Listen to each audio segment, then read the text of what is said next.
Le Made in France ici, on s'y intéresse évidemment. L'excellence à la française, c'est avec ma camarade Alicia Fall, qui fait partie de notre équipe maintenant.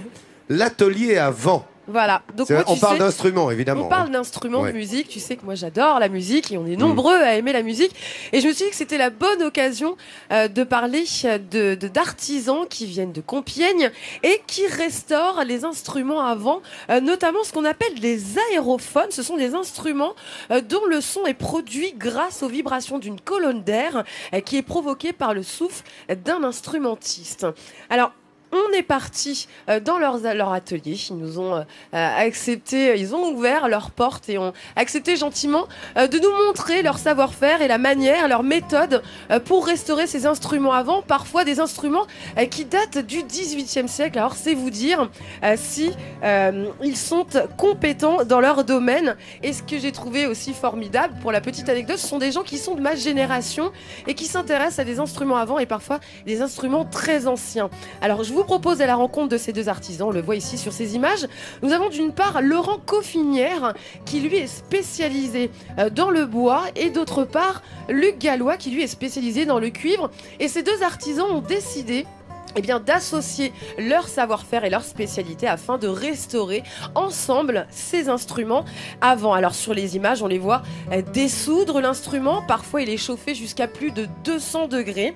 Là, il utilise une boule pour redonner sa forme originelle à l'instrument qui est cabossé. Vient ensuite la partie polissage qui va permettre bien sûr de redonner l'éclat à l'instrument, de voir un instrument briller, c'est ce qu'on appelle donc la partie cuivre, donc la partie de Luc Gallois. Alors une restauration peut prendre de 15 minutes à une semaine selon la taille de l'instrument et son ancienneté. Certains, comme je le disais, datent parfois du XVIIIe siècle.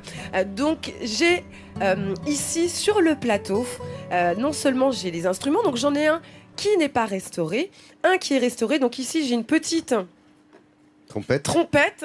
Alors, il utilise cet instrument ici pour débosser l'instrument par l'extérieur.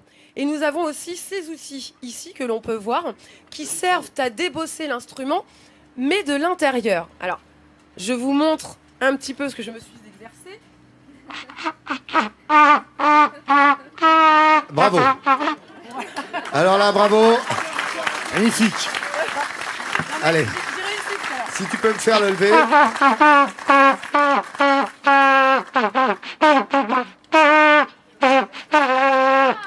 Alors là, bravo.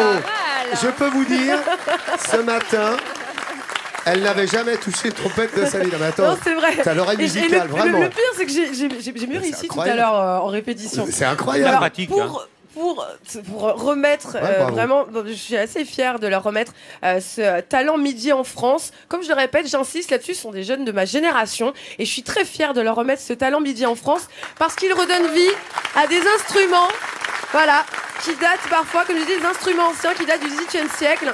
Et voilà, comme quoi on dit parfois les jeunes de notre génération ne s'intéressent pas. Et ben voilà. Merci à vous bravo, en tout cas. Bravo messieurs et bravo pour votre talent. C'est vrai que c'est remarquable. Merci beaucoup Alicia. Bravo pour la performance Alicia. Tu vas me jouer de la trompette tous les matins, tu vas me réveiller. Je vais peut-être changer tu vas de nous réveiller sur le plateau.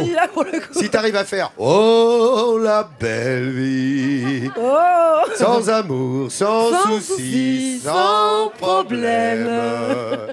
Bonjour, c'est le crooner du matin. Tu vas m'apprendre ça à la trompette.